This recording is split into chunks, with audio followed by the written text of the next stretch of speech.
How's it going, everyone? Landon with LMR.com. In this video, I'm going to be taking a look at 5.0Resto's AC Delete Kit, as well as explaining the detailed steps on how you install one of these kits into your Fox Mustang.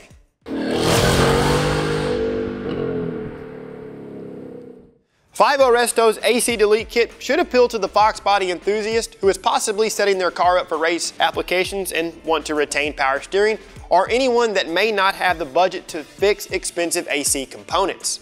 Deleting the AC will do a couple of things for you. It's going to clean up the engine bay and will decrease parasitic load on the engine. I guess the only downside to not having AC is that you may get a little warm in the summer months. The high quality components in this kit consist of a stamped steel power steering bracket, a cast aluminum AC delete bracket, and the needed hardware to install this kit, with the only exception being the two 9/16 nuts that will be reused from the factory AC bracket. When installing this kit, you will need a shorter belt. There is no clear-cut answer as to what length belt you need, simply because of how many different engine setups there could possibly be. Now, determining the correct belt length is easily achieved, and we already have a video showing you how to measure the accessory drive. Now, as far as fitment is concerned, this AC Delete will work with 1985 to 1993 Fox Mustangs equipped with a 302 based engine. So for any of you that may be running a 351 based engine, you'll simply not use the stamped steel bracket provided in the kit and purchase the stamped steel bracket intended for 351 applications that is currently available on the site. For this particular video, I'll be showing you how the AC Delete Kit installs by simply removing the compressor. This 87 coupe here already has the lines removed, so it's the perfect candidate for this kit. More than likely, you'll want to know how to remove the rest of the AC system, with the exception of the evaporator and the AC box, because to be honest, nobody has time for that.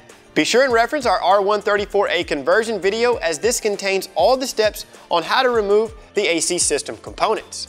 On that note, if your AC system is still charged, have a licensed HVAC technician drain the system for you. A quick call out pertaining to the power steering pump supply line. You can leave this alone, or you can reroute it. Option 1 will be to remove the pulley with an appropriate pulley remover, remove the retaining bolts securing the pump to the bracket, tilt the pump backwards, and then rotate the line towards the driver's side. Of course, you would then reinstall the components you just removed. Option 2 will be what I did in the video. Either remove the fluid from the reservoir with a turkey baster, or drain it via the return line. Regardless, make sure you remove enough fluid so that a ton doesn't come gushing out of the supply line whenever you remove the fitting. To kick things off, open the hood and locate the belt tensioner. Using an 18mm socket and breakover bar, rotate the tensioner towards the passenger side to release tension. While holding the breakover bar, remove the belt from one of the pulleys and then gradually let the tensioner rotate to its resting position. Remove the belt from the car. Disconnect the AC compressor electrical connection. Loosen and remove the upper half-inch compressor to stamped steel bracket retaining bolts. Beneath the compressor are two more half-inch bolts that hold the compressor to this stamped steel bracket. You'll want to loosen and remove both of these bolts. There are still two more bolts that retain the compressor to the cast aluminum compressor bracket. The first one is located near the spout connector across from the distributor. Loosen and remove this half-inch bolt. While supporting the compressor with your free hand, loosen and remove the last half-inch bolt. The compressor is now free to come out. Loosen and remove the 11/16 nut and long stud. Loosen the lower 9/16 retaining bolt. While supporting the power steering pump with your free hand, remove the bolt and let the pump sit on top of the lower radiator hose. Now you can remove the three remaining nuts that secure the stamped steel AC compressor bracket to the engine. All of these nuts are 9/16. The compressor bracket can now be removed from the car. Loosen the 5/8 bolt securing the cast aluminum bracket to the cylinder head. Both the bolt and the bracket can now be removed from the car. At this time, you can blow away any debris from the area. Of course, cover anything in the engine bay that may be of concern. With the three provided short bolts on a workbench, apply anti-seize to the threads. Slide a provided lock washer over each bolt. Position the provided cast aluminum bracket into place. The flat side of this bracket will make contact with the cylinder head, and it's only going to install one way. Install one of the short bolts and finger tighten. Install the other two bolts and then tighten each of these bolts in a crisscross pattern. The raised portion on the stamped steel bracket provided in the kit will face towards the engine bay and will be oriented towards the top. Apply anti-seize to the two studs that will be utilized for this bracket. Position the bracket into place and loosely tighten 2 of the previously removed 9/16 nuts. Leave enough play in the bracket to reposition the power steering pump. Apply anti-seize to the threads and shoulders of the provided long bolts. Slide the last 2 provided lock washers over these bolts. Bring the power steering pump back into position and slide a bolt through the lower mounting area. Go ahead and turn it a few times to support the pump.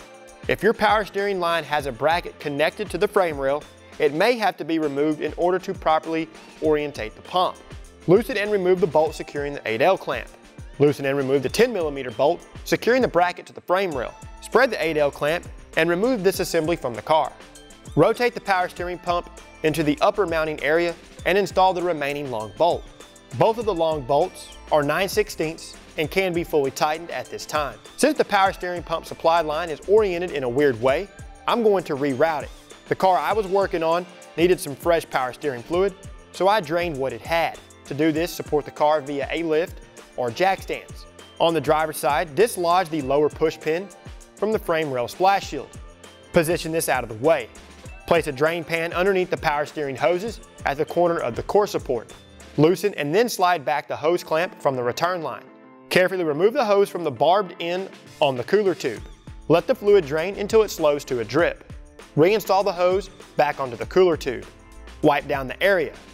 Reposition and retighten the hose clamp. Reinstall the frame rail splash shield push pin.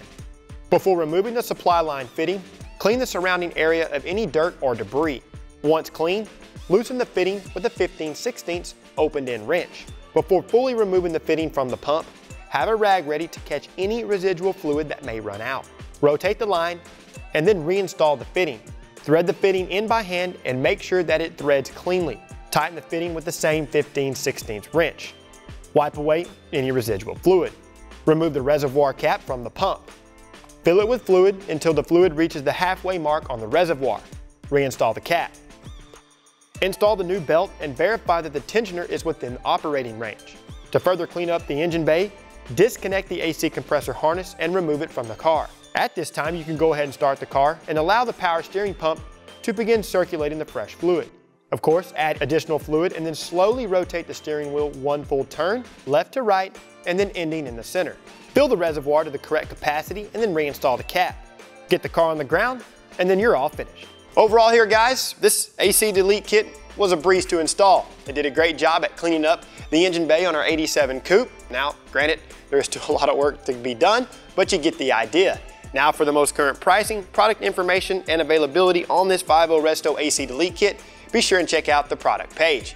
To see more how-to and review videos covering industry-leading products, be sure and subscribe to our YouTube channel, like this video, and don't forget to turn on notifications. While you're at it, check out our other videos, and of course, for all things 1979 to present, Mustang and SVT Lightning, keep it right here with the Real Enthusiasts, LMR.com.